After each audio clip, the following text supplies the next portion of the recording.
Bon, mais si vous voulez bien, on va démarrer cette table ronde. Alors déjà, moi, je suis Francis Rossignol, vice-président formation industrie. Je suis Gazar, évidemment, depuis samedi. Donc j'ai le plaisir d'animer cette table ronde. Alors, de quoi on va parler? Avant d'introduire les différents intervenants, on va parler de relocalisation, réindustrialisation. Alors le contexte, vous le connaissez, mais rappelons quelques éléments. Désindustrialisation, ça veut dire affaiblissement des territoires. Réindustrialiser, ça veut dire investir dans l'innovation et la formation. Évidemment, on est au Forum des arts et métiers. Des problématiques de compétences pour être compétitif à l'échelle mondiale. Et réindustrialiser, ça passera par une approche, je dirais, de pratiques durables et réduire l'empreinte carbone des process industriels. Voilà un petit peu le sujet. Alors, j'ai autour de moi plusieurs intervenants. Alors, Gazar ou pas Gazar, d'ailleurs. C'est bien d'avoir plusieurs sensibilités. Alors, Alain De Crescenzo, arts et métiers, président de la CCI France. Voilà. Sophie Angster, j'espère que je prononce bien voilà, qui est membre du COMEX 40 du MEDEF, qui est une entité qui regroupe des dirigeants de nouvelle génération et qui représente les territoires. Et d'ailleurs, elle est aussi directrice générale de Chamberlain, dont elle nous parlera, hein, avec une implantation dans le Périgord, n'est-ce pas, qui est une belle région que je connais bien. Ensuite, Didier Holleux, qui est directeur général adjoint de Engie, donc il nous parlera de l'aspect énergétique, bien entendu. Et Alain Le Floch, Gazar, directeur général de Tipiac, donc qui connaît bien le monde de l'agroalimentaire. Voilà, ceci étant dit, alors je vais commencer par Alain, hein, Alain Le Floch, puisque j'ai deux Alains autour de la table. Première question, quelle est ta perception de l'impact de la délocalisation sur l'industrie française et sa compétitivité à long terme? Alors, bonjour à tous. Moi, j'ai commencé ma carrière en Lorraine, chez Pont-à-Mousson. Et tout jeune ingénieur, quand je prenais le train entre Nancy et puis Pont-à-Mousson, je suis resté 4 ans là-bas. Donc en 4 ans, j'ai quand même vu des grandes usines sidérurgiques complètement disparaître. C'est-à-dire de cathédrales de fer, elles sont devenues juste terrain vague. Donc ça m'a beaucoup marqué dans mon début de carrière industrielle. Et en fait, cette délocalisation, elle s'est opérée sur quelques dizaines d'années. Tout d'abord, évidemment, les groupes ont cherché à conquérir de nouveaux marchés et se sont intéressés à implanter des usines à proximité de ces nouveaux marchés émergents, soit pour des questions de taxes, soit pour des questions de faire local, acceptation locale de ces activités, soit pour des questions de fret maritime ou de logistique. Et ceci a entraîné évidemment un moindre investissement parfois sur des outils industriels qui restaient en France, puisque l'investissement était plutôt fléché sur ces usines, on va dire, émergentes au nouveau marché. Et donc ça a également créé un deuxième déficit de compétitivité. Ça a accru l'écart de compétitivité puisque les usines émergentes avaient des meilleures technologies, des coûts de production plus faibles, et les usines qui restaient sur notre territoire dérivaient sensiblement en termes de coûts au fil des années. Et puis également, et je crois que c'est une chose qu'on ne dit pas suffisamment, souvent quand on parle de délocalisation, on parle usine ou emploi. C'est vrai, l'usine matérialise bien mon exemple de la sidérurgie lorraine. Hein. Elle était là, elle n'est plus là, quoi. Mais en fait, la délocalisation, c'est beaucoup plus capillaire. C'est-à-dire que c'est profondément l'appauvrissement des territoires. Les territoires, c'est les régions. C'est là où vivent la majorité des citoyens. Et cet aspect-là, je pense, il est premier dans les enjeux de la délocalisation. C'est-à-dire qu'il est premier en termes d'enjeux sociétaux, social, humains. Premier en termes de vitalité des territoires, c'est-à-dire écosystème qui permet que d'autres investisseurs peuvent également vivre. Et je pense que s'il y a pour moi un objectif très clair sur la relocalisation, c'est vraiment cette dynamique des territoires et la dynamique de notre pays. La France, c'est une mosaïque de territoires. Donc on doit raisonner territoire par territoire.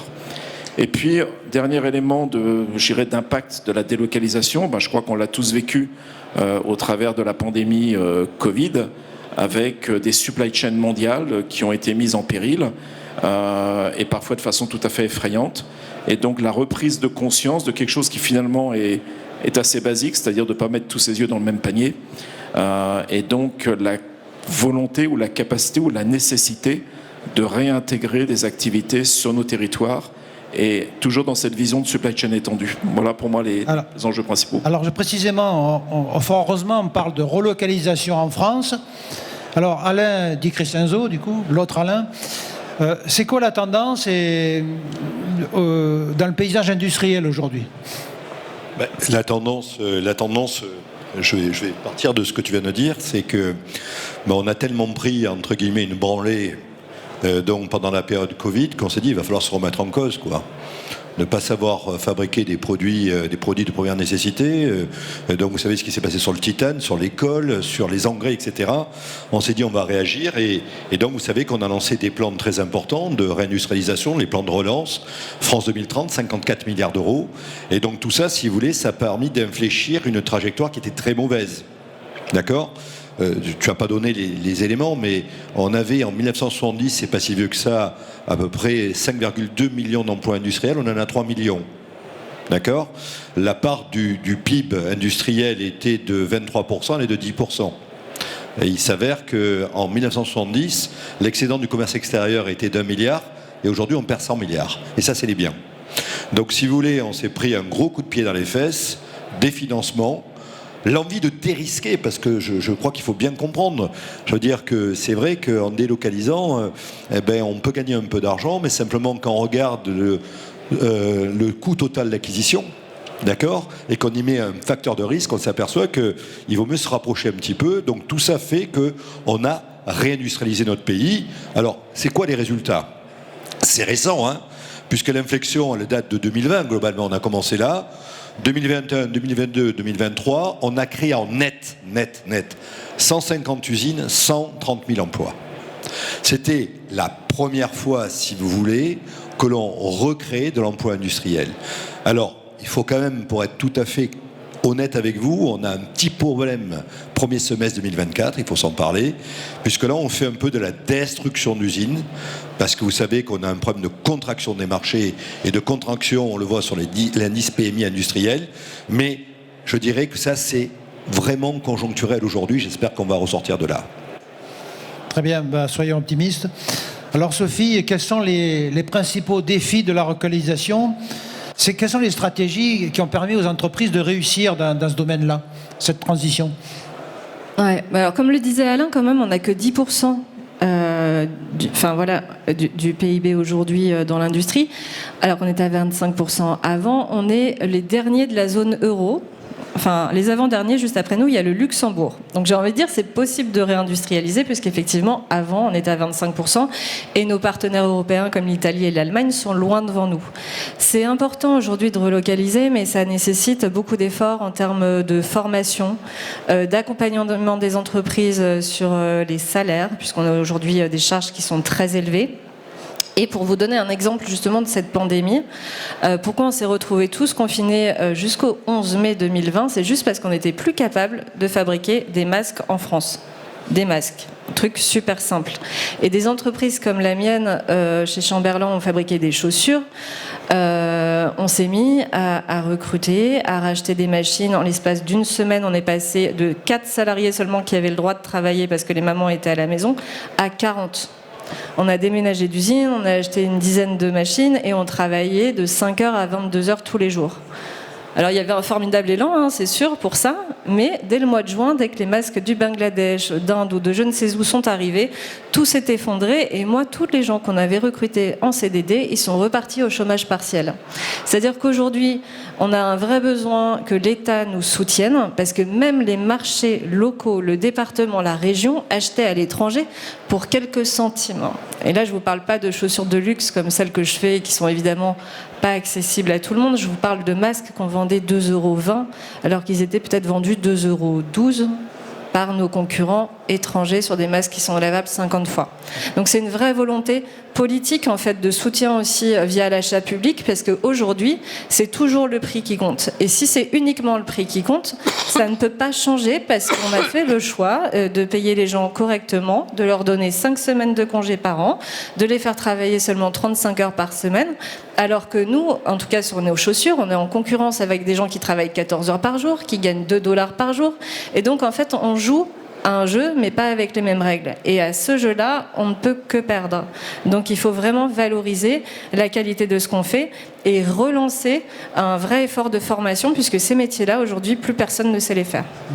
Alors là, l'État, dans tout ça, quelles sont les initiatives qui sont prises aujourd'hui? Quel est le soutien concrètement de l'État pour encourager cette relocalisation? Et comment les CCI participent à ce processus? Alors, vous avez compris que, peut-être avant de parler des soutiens, je vais en parler, j'ai déjà introduit France 2030, c'est que on a relancé la réindustrialisation, mais ça ne va pas aussi vite que ce qu'on voudrait. Parce qu'on a quelques freins, d'accord? Tu as cité les coûts, on a cité la disponibilité du foncier, tu as cité les compétences, il faut citer la complexité. Donc il faut bien voir quelque part, et là on a une baisse d'activité mondiale, industrielle, il faut bien voir qu'on a quand même quelques difficultés qu'on doit résoudre assez rapidement pour pouvoir continuer sur le rythme qui est le nôtre de réindustrialisation avec les éléments que je vous ai donnés. Donc l'État, si vous voulez, on va reparler de la commande publique parce que c'est quelque chose d'important. L'État, si vous voulez, a lancé des plans majeurs de réindustrialisation. Mais on a, je dis on parce que moi je dirige un établissement public de l'État qui s'appelle les Chambres de commerce et d'industrie, très impliqué là-dedans. Mais on a essayé de réfléchir à quelle industrie on veut. Parce que si on part dans l'industrie d'avant, comme font certains concurrents, y compris en Asie, c'est-à-dire une industrie carbonée, on sait qu'on est mort, ça ne marchera pas. Donc si vous voulez, la réflexion qu'on a depuis un certain nombre d'années, c'est de dire on veut réindustrialiser, mais on veut profiter de ce qui nous arrive, qui sont des opportunités qui s'appellent les transitions, pour avoir une industrie compétitive. Donc ça part, si vous voulez, sur le verdissement de l'industrie. Et si vous regardez France 2030, ces fameux 54 milliards d'euros, tous les projets qui ont été votés et l'argent qui a été distribué, c'est pour faire une industrie plus verte et plus décarbonée. France 2030, plus tous les programmes à la décarbonation que nous avons. De notre côté, on a bien compris qu'on avait un petit problème de compétitivité travail en coût. Et donc on a lancé des opérations très importantes sur l'automatisation, la digitalisation de l'industrie, de façon à être beaucoup plus compétitif. Donc l'État, si vous voulez, a fait des dispositifs. Et le problème, si vous voulez, que lorsque vous avez des dispositifs, c'est qu'il faut les mettre au plus près des entreprises. Et on a globalement quelques dizaines de milliers d'entreprises à servir. C'est là qu'interviennent les chambres de commerce. Et donc nous, de notre côté, qu'est-ce qu'on fait? On accompagne sur les différents sujets des entreprises. On les accompagne à la décarbonation. Je vous donne quelques chiffres sur ce qu'on a fait l'an dernier. On a, sur la décarbonation, sur 18 mois, 120 000 entreprises que l'on a sensibilisées et 30 000 entreprises qu'on a accompagnées. C'est quoi accompagner? C'est lancer une action de transformation. Elles ont investi pour se décarboner. À peu près le même nombre, si vous voulez, dans la digitalisation, 120 000 pour 30 000 entreprises accompagnées. L'accompagnement, c'est quelque chose qui dure entre quelques 2 jours et 1 semaine à 2 semaines par entreprise. D'accord? Ensuite, bien sûr, on les aide à capter les marchés et à capter les subventions, les aides. C'est-à-dire on monte les dossiers. On les aide aussi sur la compétence. Alors je salue mes petits copains Gazar. Donc les chambres de commerce ont formé l'an dernier 515 000 personnes. 515 000 personnes, on est les premiers formateurs après l'éducation nationale. On a 9 écoles d'ingénieurs qui font partie des arts et métiers, des chambres de commerce, lapsus révélateur. Et donc quand je regarde les gens que l'on forme, nos jeunes et moins jeunes, sur les métiers techniques, on en forme 45 000 par an, notamment via 96 centres d'apprentissage que nous avons. Donc des compétences, de l'accompagnement bien sûr, et puis après, si vous voulez, il y a quelque chose d'important, et c'est comment on fait pour faire le matching entre des entreprises, si vous voulez, qui ont besoin de sous-traitants industriels, et des sous-traitants qui veulent bosser. Et donc simplement, on a mis en place une plateforme qui s'appelle CCI Business. Et j'ai signé avec je signe avec la SNCF, le président de la SNCF cet après-midi. J'ai signé avec EDF, de façon à ce qu'ils puissent mettre leurs appels d'offres et que quelque part, si vous voulez, ce soit des entreprises locales qui leur permettent, si vous voulez, qui répondent à ces appels d'offres. Et voilà. Et on a des accélérateurs aussi de relocalisation. On en a 15 dans les régions de France qui permettent, si vous voulez, d'accompagner les entreprises pour faire leur total cost of ownership, pour bien comprendre leurs coûts de produits et d'appro, et pour regarder si autour d'elles, il n'y a pas des entreprises capables de leur rendre le meilleur service au bon prix.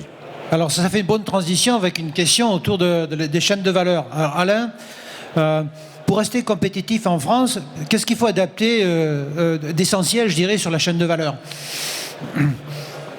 Alors, je dirais plusieurs choses.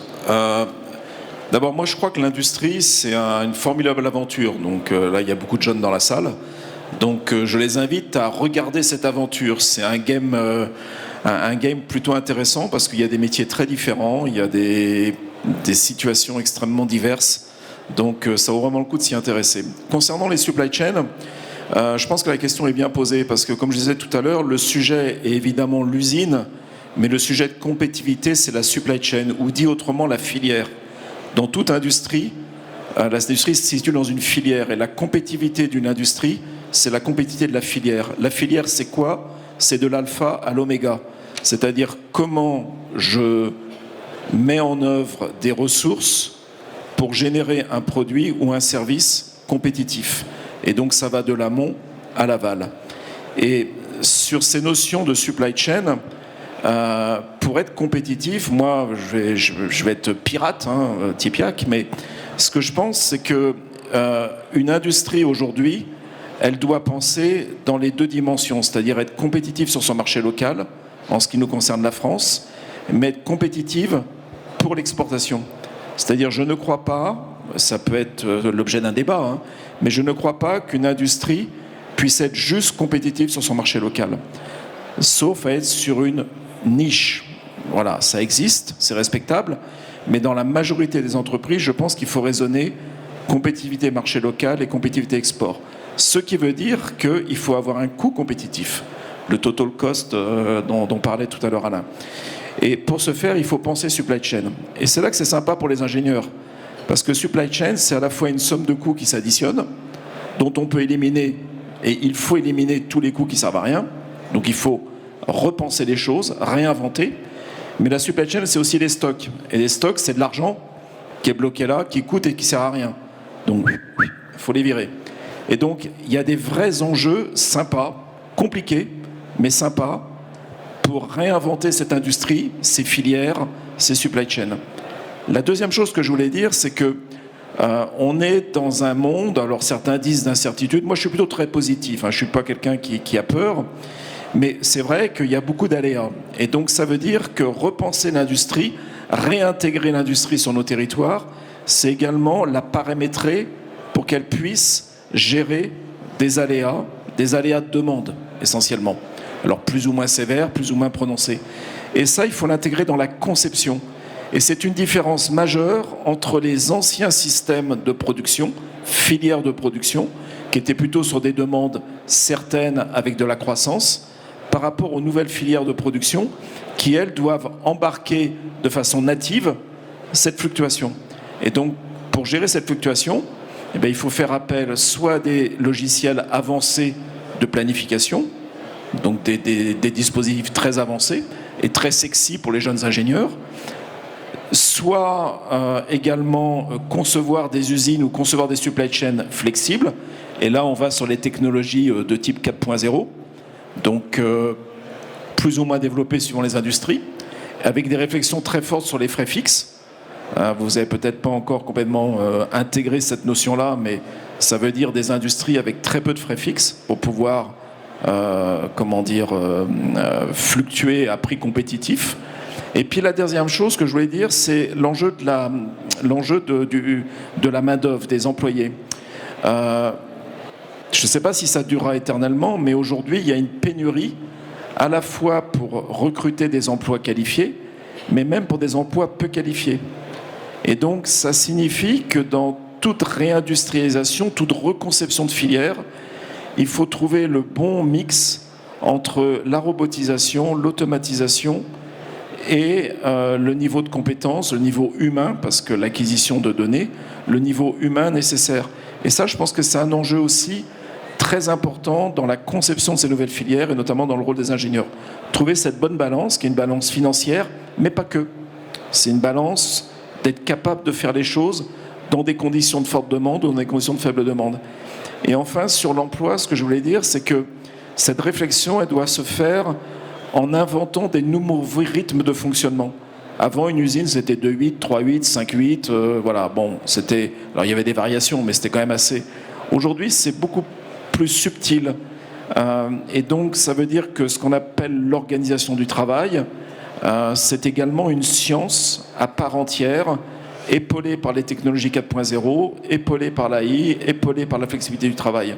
Voilà, donc je pense que le travail qui est à faire, c'est un travail colossal, mais plutôt sympa. Très bien. Alors maintenant, on va parler un paramètre énergie. Alors l'actualité, vous le savez tous, que Michelin, problème du prix de l'énergie. Moi, je pourrais prendre un exemple que je connais mieux, où le groupe Safran a décalé la mise en œuvre d'une usine de fabrication de freins carbone qui était prévue à Lyon. Donc, j'ai pas les nouvelles dates, mais le coût de l'énergie a amené à repousser une décision, en tout cas. Alors, je m'adresse à M. Hollot, là. Comment la question énergétique impacte cette relocalisation et quelles solutions vous proposez pour soutenir cette transition? Bien, malheureusement, l'Europe, n'étant pas productrice d'hydrocarbures ou très faiblement, elle est un désavantage compétitif aujourd'hui où les hydrocarbures sont encore dominants dans le monde de l'énergie. Malheureusement, cette situation de faible compétitivité sur les hydrocarbures va perdurer. Par exemple, on prévoit que la crise du gaz ne sera pas finie avant 2027 et donc on va rester avec des prix élevés et volatiles. Alors, qu'est-ce que peut faire la France, qu'est-ce que peut faire l'Europe face à cette situation? La première chose, c'est accélérer la production d'énergie renouvelable parce qu'elle est produite sur notre territoire, parce qu'elle est à coût fixe et parce que, en plaidant pour un prix du carbone qui monte progressivement, elle est compétitive d'ores et déjà pour un certain nombre de technologies et elle le devient progressivement pour les autres. Et quand je parle d'énergie renouvelable, je ne parle pas que de l'éolien et du solaire qui viennent évidemment en premier dans la pensée de tout le monde. Je pense encore à l'hydraulique parce qu'il y a encore des choses à faire. Je pense naturellement au biométhane et au gaz vert qu'on peut produire sur le territoire national. Donc première chose, accélérer le développement des renouvelables. Deuxième chose, plaider pour un prix du carbone. Troisième chose, efficacité énergétique. C'est-à-dire si on paye l'énergie plus cher que les autres, il faut être plus intelligent dans la façon dont on l'utilise.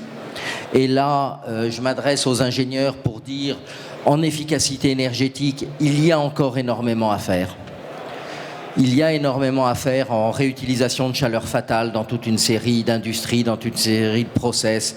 Il y a énormément à faire en trouvant des process plus économiques où l'utilisation de l'énergie est faite de manière extrêmement ciblée pour n'obtenir que le résultat escompté et pas disperser de la chaleur partout.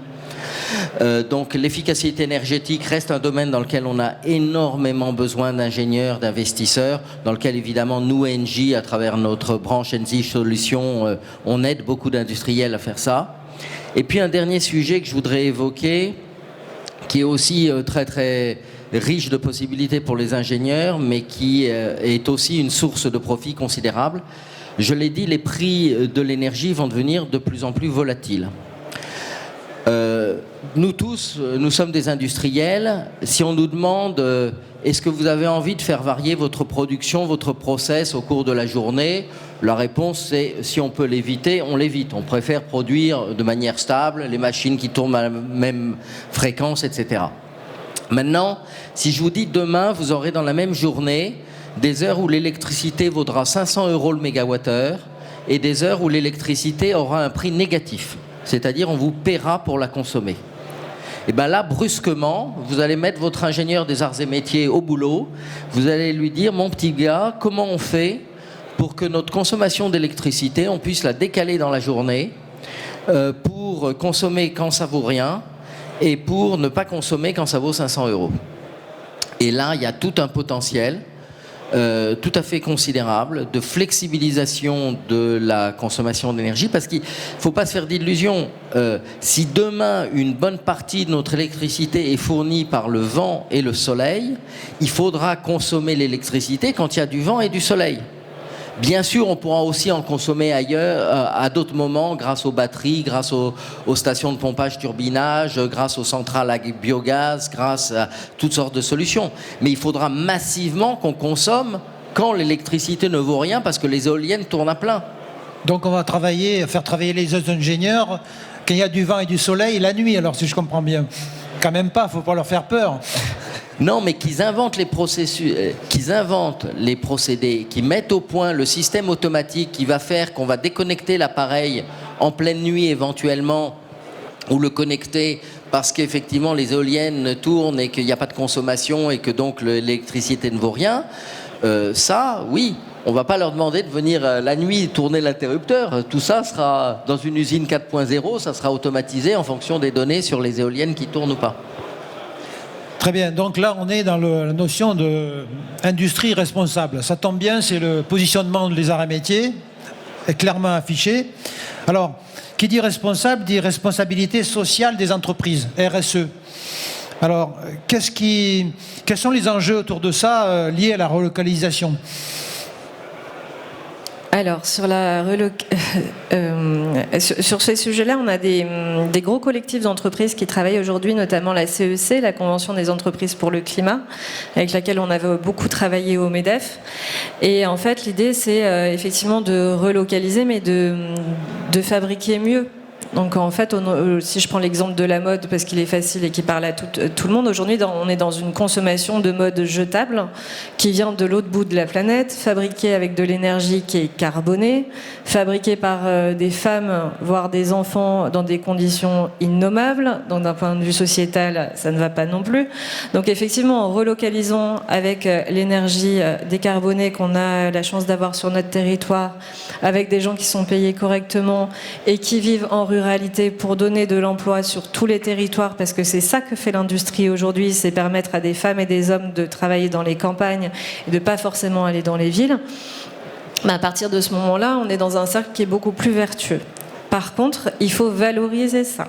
Aujourd'hui, même il y a beaucoup de jeunes ici, en fait, on se dit qu'on s'intéresse au climat, à l'extinction du vivant, mais la tentation de commander sur Chine ou sur Temu, elle est au bout du doigt, elle est à un clic.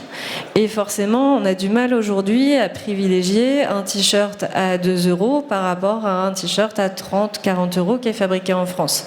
Et pour autant, l'impact sociétal, l'impact environnemental, il est complètement différent. Donc aujourd'hui, on est toujours dans cette logique de prix, donc je pense qu'il faut qu'on revalorise la fabrication en France et en Europe. Il ne faut pas voir uniquement en France, on peut aussi se voir au niveau européen.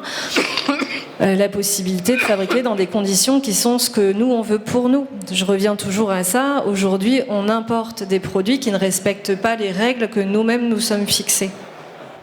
D'ailleurs, je vais souligner, récemment, on a eu une conférence d'un jeune entrepreneur qui a repris une entreprise familiale au fin fond de l'Aveyron, je ne sais plus exactement, pour fabriquer des jeans en France. Et qui a vraiment partagé sa conviction qu'on pouvait produire en France avec un modèle social, etc., différent. Donc c'est possible. Et je voudrais ajouter par rapport à la Convention du climat ou aussi au COMEX 40 du MEDEF, dont je suis la présidente, et l'idée c'est de réunir des jeunes chefs d'entreprise de moins de 45 ans, donc on est 40 au niveau national, mais on a aussi des COMEX territoriaux, des COMEX 40, donc aujourd'hui c'est plus de 600 chefs d'entreprise de moins de 45 ans qui sont engagés dans cette transition-là, et qui parfois, pour certains, reprennent l'entreprise familiale et sont un peu en lutte avec leur papa pour dire mais attends, tu vois pas les les enjeux qui arrivent. Et du coup, c'est en co-construisant avec la génération avant nous et la nôtre que je pense qu'on trouvera les solutions. Parce qu'on a vraiment cette envie de faire bouger les lignes et c'est le collectif qui nous permettra d'avancer. Chacun dans son coin, on n'y arrivera pas. C'est pour ça que l'exemple de la CEC qui fait co-construire une feuille de route à visée régénérative à horizon 2030 et pas 2050, parce que l'urgence, elle est maintenant, c'est important. Et c'est en échangeant avec d'autres chefs d'entreprise, avec des étudiants aussi comme vous, qu'on trouvera les solutions, et on a besoin de les trouver vite. Alors, avec tout ça, il y a évidemment un problème de capital humain. Alors, quel rôle, Alain, quel rôle ça joue dans tout ça pour réussir cette transition ? Si tu veux, le capital humain, sans capital humain, ça ne marche pas. D'accord ? Je crois que tout ce qu'on a vu aujourd'hui et ce que l'on voit encore plus depuis le Covid, c'est que même si on va sur la digitalisation, on y va fois là-dessus, quelque part, ça reste des femmes et des hommes. Et donc le capital humain, c'est sans doute aujourd'hui, quand on réfléchit, et je regarde les jeunes bien coiffés là, que j'ai vus tout à l'heure, je dis la chose suivante, on se bat tous pour avoir des talents. D'accord. Et donc on est tous à la conquête des talents. Et donc j'ai vu, moi, s'inverser la courbe, je dirais, du pouvoir de l'employeur ou de l'employé. Je m'explique. Aujourd'hui, on drague nos employés. On drague. On ne sait plus comment faire pour recruter des gens. On leur explique que l'entreprise, on change nos entreprises, sur la RSE notamment. On dit, on embauche, on donne le sens, on donne de la flexibilité, on donne de la souplesse, on explique comment sont faits nos produits, on rentre de l'éthique, on rentre des entreprises à mission. Voilà, donc les compétences, on se bat pour les avoir. Donc le truc, c'est se battre entre nous, mais il faut aussi en produire. Et donc ce que nous faisons, nous, Chambre de commerce, mais ce que nous on fait ici, c'est il faut vraiment se projeter dans l'avenir et regarder quelles sont les compétences dont on aura besoin. Trop souvent, on a formé, je le dis, et ça a été un gros défaut des chambres de commerce aussi, on a formé avec le rétroviseur. On ne forme pas avec le rétroviseur. On forme avec... on doit anticiper les besoins de demain, les besoins de nos entreprises, etc., de façon à être bon en time to market. Donc, les compétences, si vous voulez, c'est aujourd'hui... Allez, si je vous prends des entreprises que je connais bien, celles dans lesquelles j'ai travaillé. Le poste le plus stratégique aujourd'hui, DRH. DRH. On ne voyait pas les DRH dans les COMEX avant. Aujourd'hui, ils sont dans les COMEX. Les DRH donnent leur point de vue sur les stratégies industrielles, donnent leur point de vue sur les stratégies financières. Donc c'est vraiment la clé de voûte, c'est les compétences. Et puisque j'ai la parole sur les compétences, je ne voudrais pas que vous soyez inquiétés par ce qu'on a dit. Je parle aux jeunes. Cette industrie-là dont on parle, cette réindustrialisation, et c'est vous qui en êtes les compétences, c'est une opportunité extraordinaire. Vous savez, avant la période Covid, j'étais persuadé que c'était fichu pour l'industrie française. J'étais pessimiste. Et j'ai vu arriver ce qu'on appelle les transitions environnementales, digitales, RH, pouvoir recruter, l'envie d'un collaborateur de rentrer dans une entreprise et non pas dans une autre, comme un tas d'opportunités. Autrement dit, s'il n'y avait pas ces trois transitions, mes amis, si vous faites une course, une voiture américaine, une voiture chinoise, une voiture française, elle ne gagnera jamais. Mais ces transitions font que quelque part, on a mis des obstacles dans le parcours de ce qu'est une industrie. Et ces obstacles, mes amis, c'est des opportunités.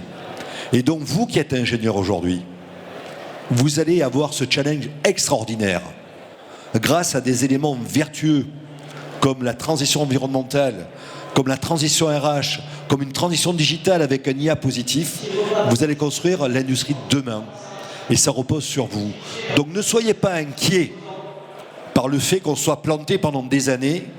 Soyez optimistes parce qu'il y a devant nous un avenir extraordinaire.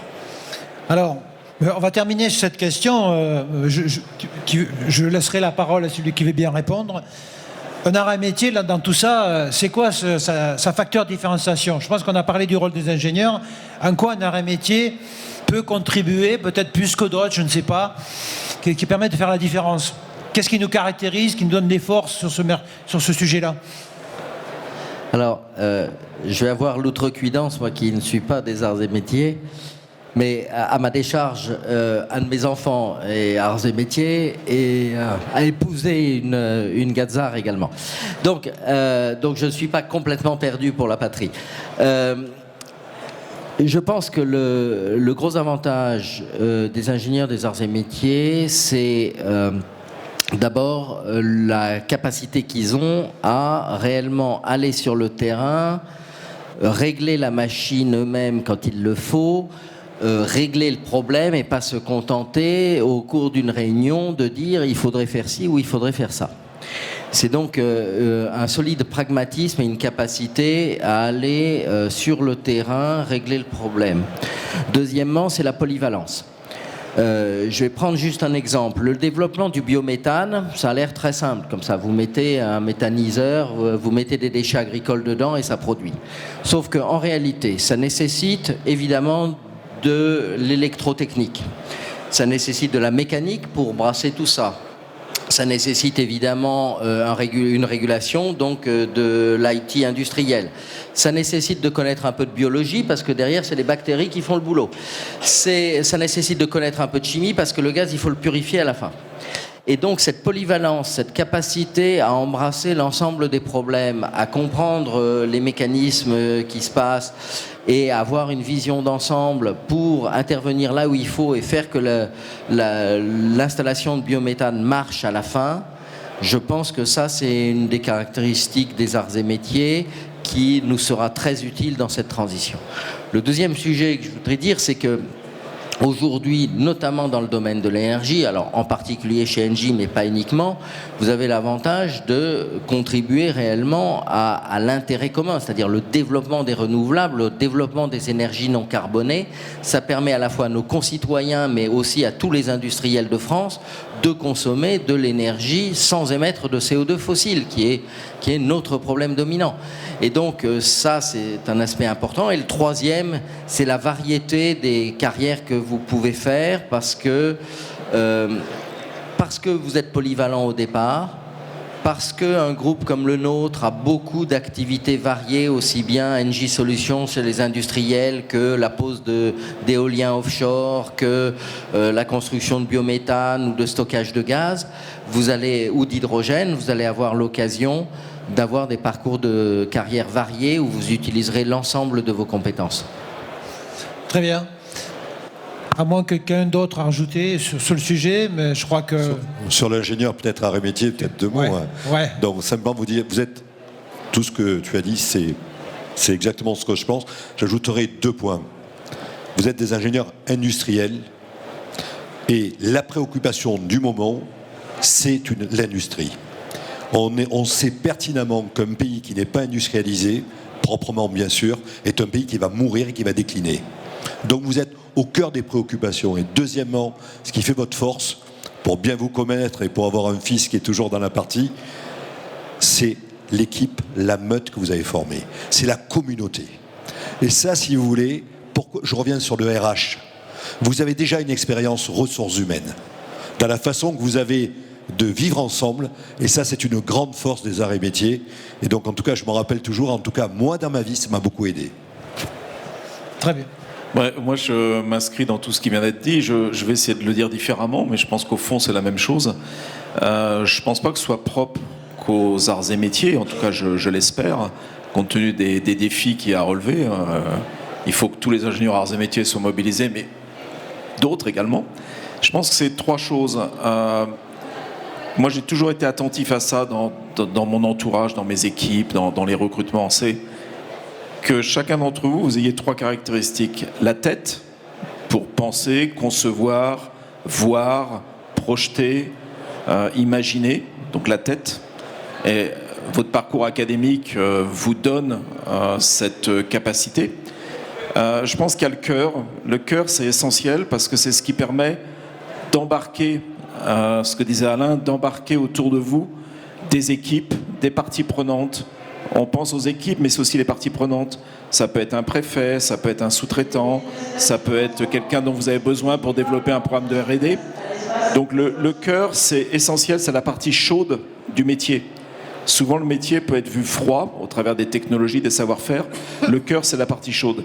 Et si le cœur ne fonctionne pas, vous réussirez à rien, mais ce qui s'appelle rien. Donc soyez bien conscients de ça. L'école vous donne la tête, vos formations vous donnent la tête, vos parcours individuels vous donnent le cœur, mais il faut vraiment l'entretenir. Puis la troisième chose, c'est les jambes. Les jambes, c'est ce qui permet d'avancer, ce qui permet de faire. Et en fait, on est reconnu à ce que l'on fait. Donc voilà, il faut trouver le bon équilibre entre ces trois composantes, mais vous l'avez tous. Bon, alors moi, j'ai pas fait d'école de... J'ai fait une école de commerce. J'ai un mari ingénieur, mais qui a fait Supélec. Mais plein de ses copains ont fait les arts et métiers. Ce que je voulais dire, peut-être pour conclure, donc c'est moi qui connais le moins, mais c'est que demain, il va falloir être hyper agile. Et je pense qu'il faut prendre du plaisir dans ce qu'on fait. On a tout un monde à reconstruire. On est en pleine transition entre vraiment ce qu'on appelle le monde d'hier, le monde de demain. Et je pense que vous avez une belle aventure à vivre. L'industrie, c'est vraiment un métier génial. Moi, j'ai fait 10 ans de marketing chez LVMH. Et ensuite, j'ai construit mon usine alors que je n'y connaissais rien avec mon associé. On a acheté des machines en liquidation, on a recruté du personnel. J'ai découvert les difficultés que pouvaient avoir les gens dans les territoires, notamment des femmes seules à trouver du travail. Et en fait, l'industrie, c'est formidable. Tout le monde ne peut pas faire un bac+5. On donne du travail à des gens qui ont envie, qui sont fiers de ce qu'ils font. Et c'est important de relancer cette dynamique dans notre pays parce que le plaisir aussi du travail bien fait et de fabriquer nous-mêmes ce qu'on va porter demain. Super. Alors moi je terminerai en disant qu'une des qualités des Gazards c'est l'humilité, mais ça ne veut pas dire timidité. Donc il faut y aller, il faut s'engager, quoi. Merci beaucoup pour ces témoignages.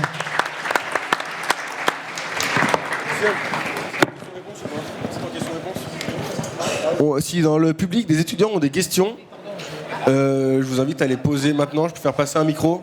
Pardon, j'avais oublié les questions. Est-ce que certains d'entre vous ont des questions? Sinon, j'ai des questions en distanciel. Pour Monsieur Di Crescenzo, vous parliez de draguer les employés. Oui. La question, c'était, est-ce que c'est une perte de contrôle d'un point de vue des supérieurs ou est-ce que c'est plus retrouver un équilibre entre les processus de décision Alors écoute, je vais te répondre si tu veux, mais tu sais, on peut pas naviguer forcément tout le temps contre le vent. Des fois on dit, ouais, les jeunes, je comprends pas. Mais il faut s'adapter. D'accord ? Il y a un marché du travail, il faut s'adapter. Tu t'adaptes pas, tu recrutes personne. Alors ça, c'est la vérité, c'est ça. D'accord ? C'est la survie. Et deuxièmement, je suis d'accord avec toi, où la question, il y a peut-être un sous-jacent, ces éléments. Je pense que c'est un bon équilibre. Je pense que quand on est dans le monde du travail, on est dans le monde du deal. Et le deal, c'est que chacun y retrouve sa partie, que chacun y trouve son intérêt. Et je pense que quand c'est disproportionné d'un côté, c'est pas bon. Bon, là, c'est peut-être un peu trop fort du côté employé, peut-être, mais c'est la règle du jeu. Ok, merci beaucoup. Si je puis rebondir là-dessus, en réalité, c'est pas nouveau. Dans un grand groupe, il y a une lutte pour avoir les meilleures ressources. Et rebondissant sur ce que disait Alain tout à l'heure à propos du fait qu'un manager doit avoir du cœur, quand vous êtes reconnu comme un manager avec qui les gens ont plaisir à travailler parce que vous les respectez et que vous leur donnez de l'initiative et que vous leur donnez de la marge de manœuvre, les gens veulent venir travailler chez vous. Et il n'y a pas de meilleur recruteur que nos collaborateurs quand ils disent viens dans cette équipe-là parce que le boss il est super et qu'on a plaisir à travailler. Et ça, je pense que c'est vrai à l'intérieur des grands groupes, c'est vrai dans un bassin d'emploi. Quand vous avez une entreprise où les gens ont plaisir à travailler, ça se sait et vous attirez du monde. Oui, moi j'ajouterais que les organisations pyramidales, c'est terminé. Hein. Donc, je pense que je le vois autour de moi, le deal gagnant, pour reprendre le terme, le deal gagnant, c'est de donner le niveau d'autonomie qu'il faut aux différentes strates de l'entreprise. C'est pas toujours simple. Mais je pense que c'est vraiment le deal gagnant. Dit autrement, ça se dit en très peu de temps, c'est faire confiance. Faire confiance aux gens, faire confiance à vos collaborateurs, à vos niveaux N-1, N-2, N-3. Et la surprise, généralement, elle est toujours bonne. Alors des fois, il y a des petits incidents, mais bon, c'est à vous de les gérer. Hein, mais généralement, le rendement est supérieur aux contraintes. Super, merci beaucoup. S'il n'y a pas d'autres questions, bon appétit. Merci.